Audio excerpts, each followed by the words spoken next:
পদ্মা, পদ্মা, পদ্মা। নাথ, জীৱন ৰহস্য মোৰ শুনিবি অভাগী। কি হৈছে প্ৰিয়তম? একো বুজিব পৰা নাই। আপুনি চঞ্চল হৈছে কিয়? চঞ্চল, চঞ্চল নহওঁ প্ৰিয়ে। ধীৰ স্থিৰ আজি মই অচল অতল।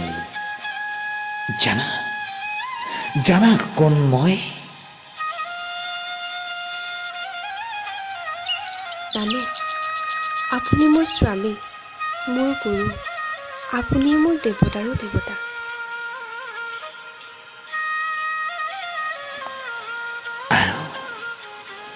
আৰু কি জানা প্ৰিয়ে? আৰু প্ৰভু জানিবৰ নাই প্ৰয়োজন। শুনা প্ৰিয়ে, সুত পুত্ৰ মই।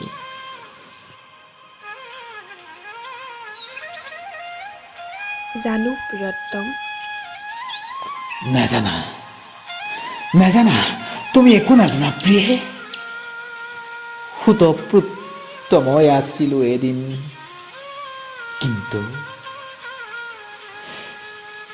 কিন্তু আজি হলো কুন্তীপুত্ৰ জ্যেষ্ঠ পাণ্ডৱৰ।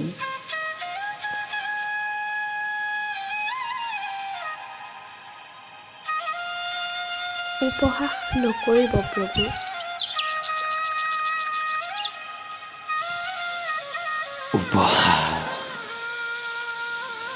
উপহাস নহে পদ্মা। মাতা আহিনিস মুখে যমুনাৰ তীৰত কৈ গ'ল আজি প্ৰভাত। ৰাধাৰ নন্দন তুমি নহয়, নহয়। জ্যেষ্ঠ পুত্ৰ তুমি মোৰ প্ৰথম তনয়।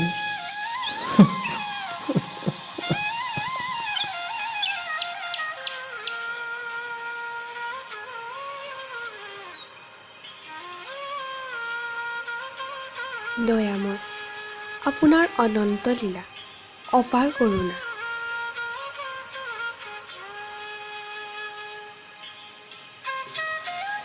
কৰোণা, কৰোণা নহয় প্ৰিয়ে, ই যে প্ৰতাৰণা। নহলেনো ব্যৰ্থ কৰি জীৱনৰ সোণালী গৰিমা শিৰ পাতি লৈ লৈ ঋষি অহিষা। অন্তিমৰ যৱনিকা পৰাৰ আগতে জানিলো হেতেন কিয় ৰাজেশ্বৰী কুন্তী মাতৃ বুলি মোৰ। কিয় জানিলো হেতেন ৰাজেশ্বৰী কুন্তী মাতৃ বুলি মোৰ।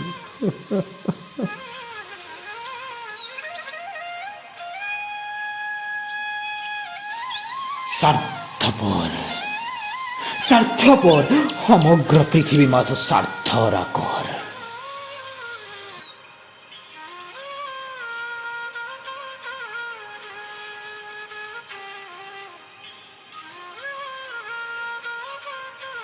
প্ৰিয়তম,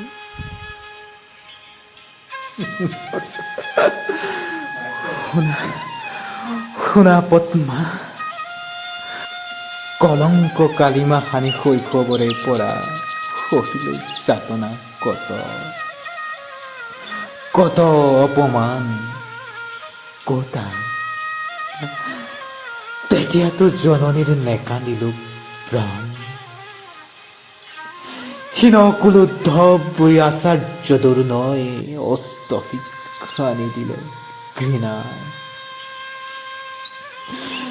দ্ৰৌপদীৰ স্বয়ম্বৰ দিনা নিজ বুলি হীন বুলি দ্ৰৌপদ বালাই কৰিছিলে কত অপমান।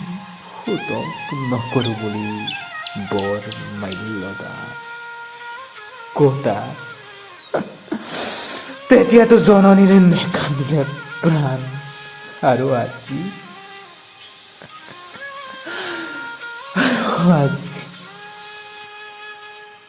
অতীতৰ নিকুৰণ নিদাৰুণ কথা আৰু নুশুনাব প্ৰভু। নোৱাৰো বুজিব। গোপনে কিয় আছিল আপোনাৰ অতকাল, আপোনাৰ জীৱন ৰহস্য?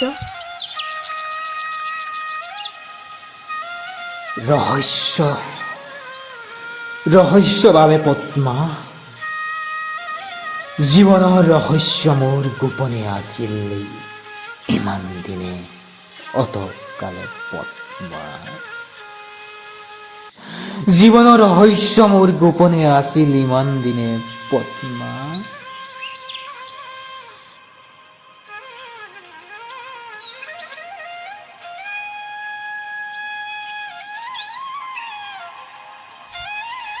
কি ৰহস্য প্ৰভু? কুমাৰী আছিল মোৰ জননী। যেতিয়া আদিত্য তেজত দেখা পালে, তেতিয়াই কৰ্ণক তোমাৰ কলংকৰ চেকা ধুই নিকা কৰিবৰ উপায় আছিল মাথো। নিসহায় নিদৰ্শী শিশুক জ্ঞান কৰি মাটিৰ পুতলা, অকাতৰে অম্লান বদনে নদীৰ গৰ্ভত প্ৰিয়ে বিসৰ্জন দিয়া।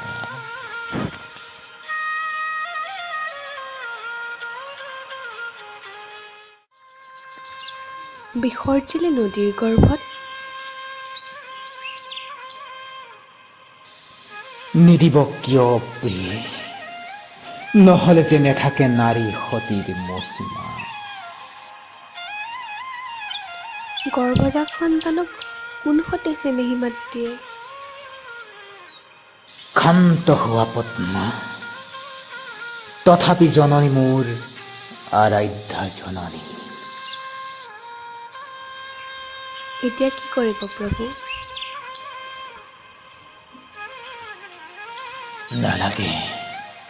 নেলাগে ৰাজত্ব মোৰ, নেলাগে জ্যেষ্ঠতা। সুত আখ্যা জীৱনৰ শ্ৰেষ্ঠ পদ মোৰ। হওক মোৰ পাণ্ডৱ নিজ সহোদৰ, হওক মোৰ জননী কুন্তী, তথাপিও বিফল নহ'ব প্ৰিয়ে যৌৱনৰ পণ। সখা মোৰ, ভ্ৰাতা মোৰ মাথো দুৰ্যোধন।